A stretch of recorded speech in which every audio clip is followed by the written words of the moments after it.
Reggie and Roo have adventures for you. Watch and listen, you can come along too.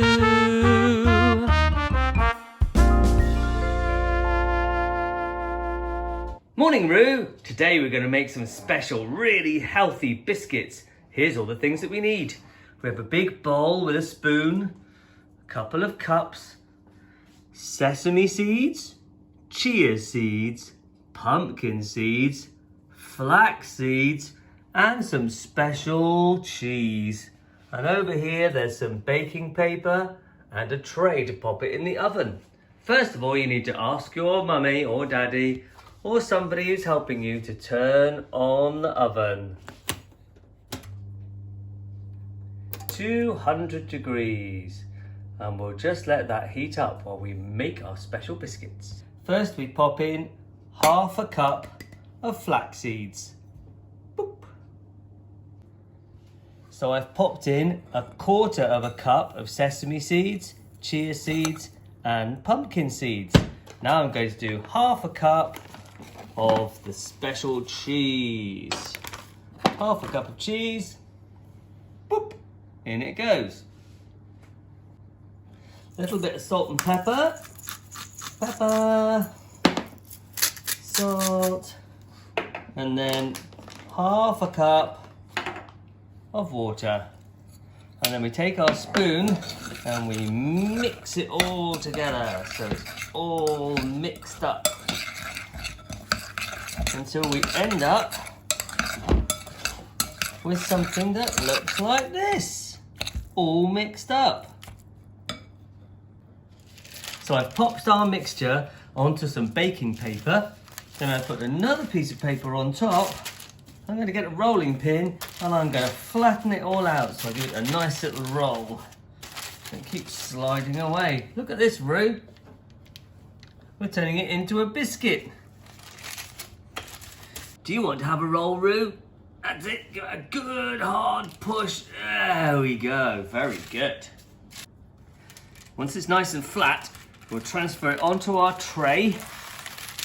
And then we peel off the top bit. Ooh, a little bit got stuck there. So it looks like a great big splat.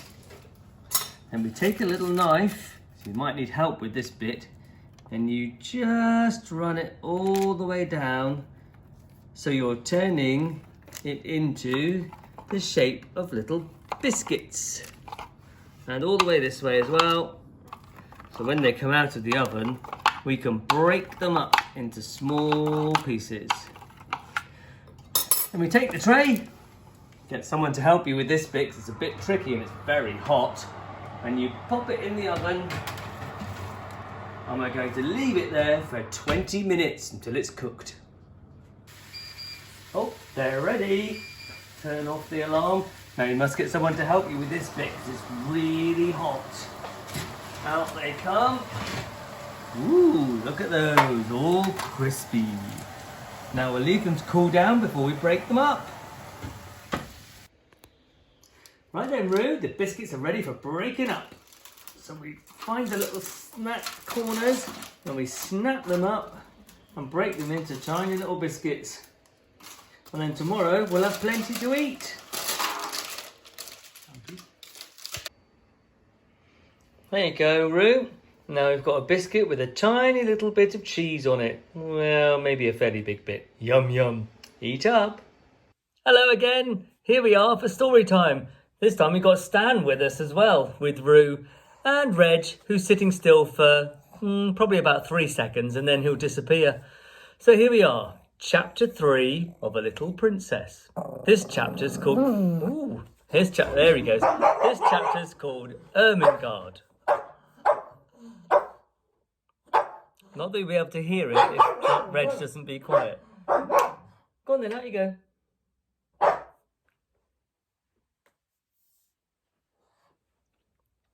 Chapter 3, Ermengarde.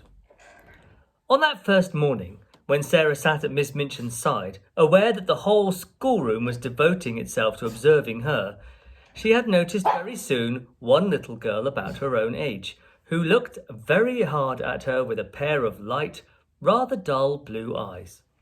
She was a fat child, who did not look as if she were in the least clever, but she had a good-naturedly pouting mouth. Her flaxen hair was braided in a tight pigtail, tied with a ribbon, and she had pulled this pigtail round her neck and was biting the end of the ribbon, resting her elbows on the desk, as she stared wonderingly at the new pupil.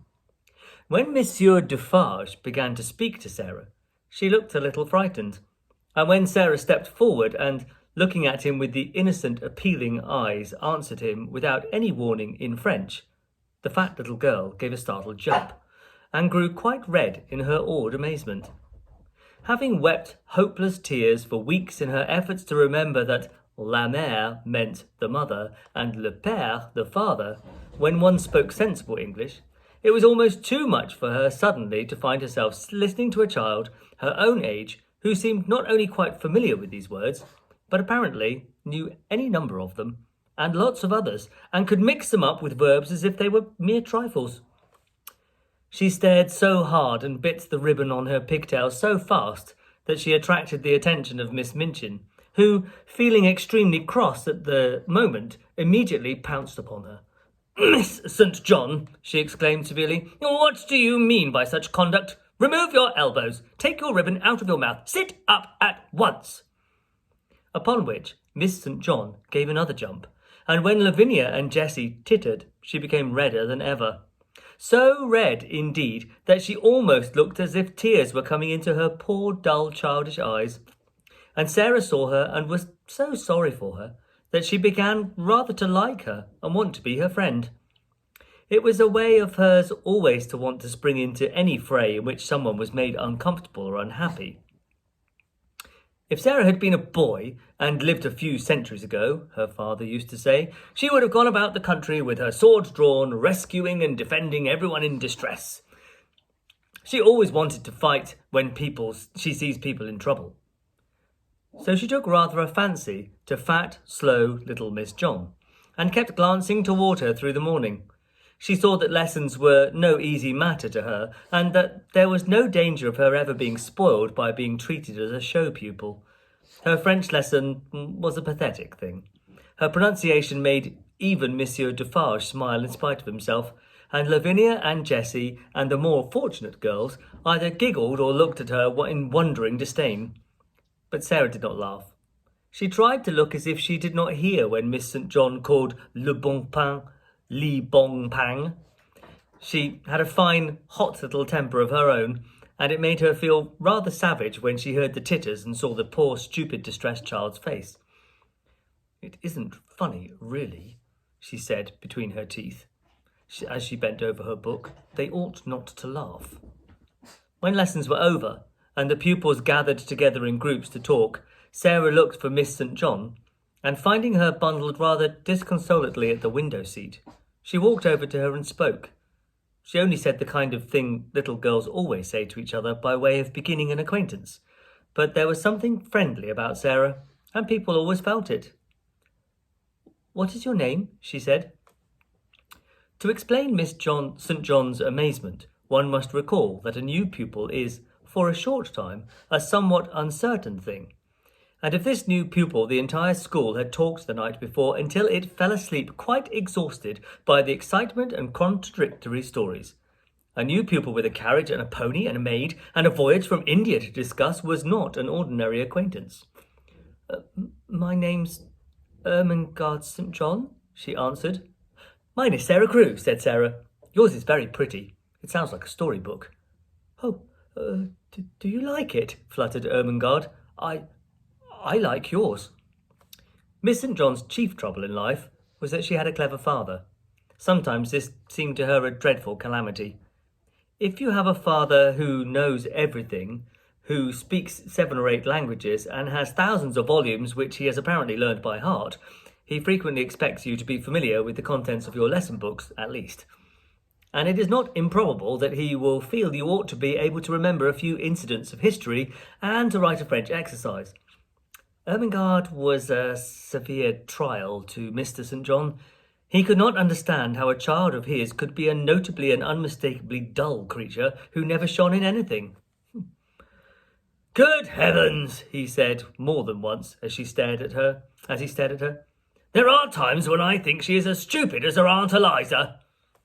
If her Aunt Eliza had been slow to learn and quick to forget a thing entirely when she had learned it, Ermengarde was strikingly like her.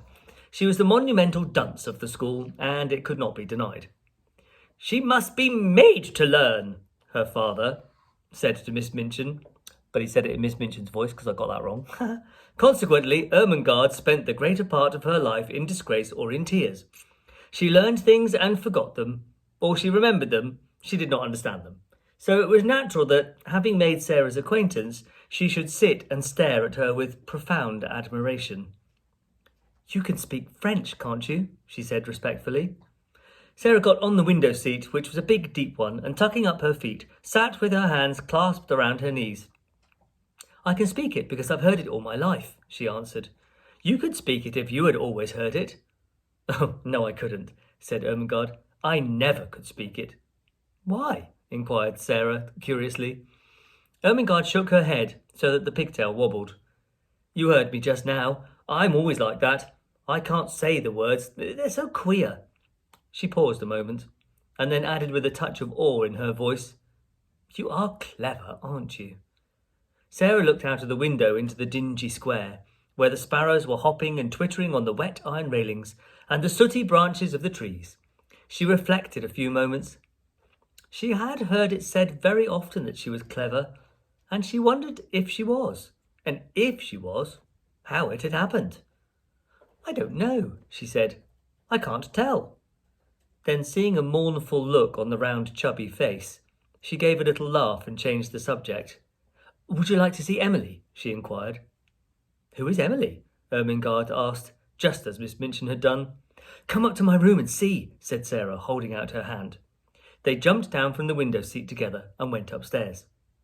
Is it true? Ermengarde whispered as they went through the hall. Is it true that you have a playroom all to yourself? Yes, Sarah answered. Papa asked Miss Minchin to let me have one. Because when I play I make up stories and tell them to myself, and I don't like people to hear me. It spoils it if I think people listen. They had reached the passage leading to Sarah's room by this time, and Ermengarde stopped short, staring and quite losing her breath. You make up stories? She gasped. Can you do that, as well as speak French? Can you? Sarah looked at her in simple surprise. Why, anyone can make up things. Have you never tried? She put her hand warningly on Ermengarde's. Let us go quietly to the door, she whispered, and then I will open it quite suddenly. Perhaps we might catch her. She was half laughing, but there was a touch of mysterious hope in her eyes, which fascinated Ermengarde, though she had not the remotest idea what it meant, or whom it was she wanted to catch, or why she wanted to catch her. Whatsoever she meant, Ermengarde was sure it was something delightfully exciting, so quite thrilled with expectation, she followed her on tiptoe along the passage. They made not the least noise until they reached the door. Then Sarah suddenly turned the handle and threw it wide open. Its opening revealed the room quite neat and quiet, a fire gently burning in the grate, and a wonderful doll sitting in a chair by it, apparently reading a book. Oh, she got back to her seat before we could see her, Sarah explained. Of course they always do. They're as quick as lightning. Ermengarde looked from her to the doll and back again. Can she walk? She asked breathlessly. Yes, answered Sarah. At least I believe she can. At least I pretend I believe she can. And what makes it seem as if it were true? Have you never pretended things? No, said Ermengarde. Never. Tell me about it. She was so bewitched by this odd new companion that she actually stared at Sarah instead of at Emily, notwithstanding that Emily was the most attractive doll person she'd ever seen. Let us sit down, said Sarah, and I will tell you. It's so easy that when you begin you can't stop. You just go on and on, doing it always. And it's beautiful, Emily. You must listen. This is Ermengarde St. John, Emily. Ermengarde, this is Emily. Would you like to hold her? May I? Said Ermengarde. May I really? Oh, she is beautiful. And Emily was put in her arms. Never in her dull, short life had Miss St. John dreamed of such an hour as the one she spent with the queer new pupil before they heard the lunchtime bell ring, and they were obliged to go downstairs. Sarah sat upon the hearthrug and told her strange things. She sat rather huddled up, and her green eyes shone, and her cheeks flushed. She told stories of the voyage and stories of India, but what fascinated Ermengarde the most was her fancy about the dolls who walked and talked, and who could do anything they chose when the human beings were out of the room, but who must keep their powers a secret, and so flew back to their places like lightning when people returned to the room. "We couldn't do it," said Sarah seriously. "You see, it's a kind of magic." Once, when she was relating the story of the search for Emily, Ermengarde saw her face suddenly change. A cloud seemed to pass over it and put out the light in her shining eyes. She drew her breath in so sharply that it made a funny, sad little sound, and then she shut her lips and held them tightly closed, as if she was determined either to do or not to do something. Ermengarde had an idea that if she'd been like any other little girl, she might have suddenly burst out sobbing and crying, but she did not. "Have you a pain?" Ermengarde ventured. "Yes," Sarah answered after a moment's silence, "but it's not in my body." Then she added something in a low voice, which she tried to keep quite steady, and it was this. "Do you love your father more than anything else in the whole world?" Ermengarde's mouth fell open a little. She knew that it would be far from behaving like a respectable child at a select seminary to say that it had never occurred to you that you could love your father, that you would do anything desperate to avoid being left in his society for 10 minutes. She was indeed greatly embarrassed. I scarcely ever see him," she stammered. "He's always in the library reading things." "Oh, I love mine more than all the world and 10 times over," Sarah said. "That is what my pain is. He's gone away." She put her head quietly down on her little huddled knees and sat very still for a few minutes. "She's going to cry out loud," thought Ermengarde fearfully, but she did not. Her short black locks tumbled about her ears, and she sat still. Then she spoke without lifting her head. "I promised him I would bear it, and I will. You have to bear things. Think what soldiers bear. Papa is a soldier. If there was a war, he would have to bear marching and thirstiness and perhaps deep wounds, and he would never say a word, not one word." Ermengarde could only gaze at her, but she felt that she was beginning to adore her. She was so wonderful and different from anyone else. Presently, she lifted her face and shook back her black locks with a queer little smile. "If I go on talking and talking and telling you things about pretending, I shall bear it better. You don't forget, but you bear it better." Ermengarde did not know why a lump came into her throat, and her eyes felt as if tears were in them. "Lavinia and Jessie are best friends," she said rather huskily. I wish we could be best friends. Would you have me for yours? You're clever, and I'm the stupidest child in the school, but, oh, I'd so like you." "I'm glad of that," said Sarah. "It makes you thankful when you're liked. Yes, we will be friends. And I'll tell you what," a sudden gleam lighting in her face, "I can help you with your French lessons." And tomorrow we'll find out if she does help her. Bye for now, everyone. Say bye, Roo.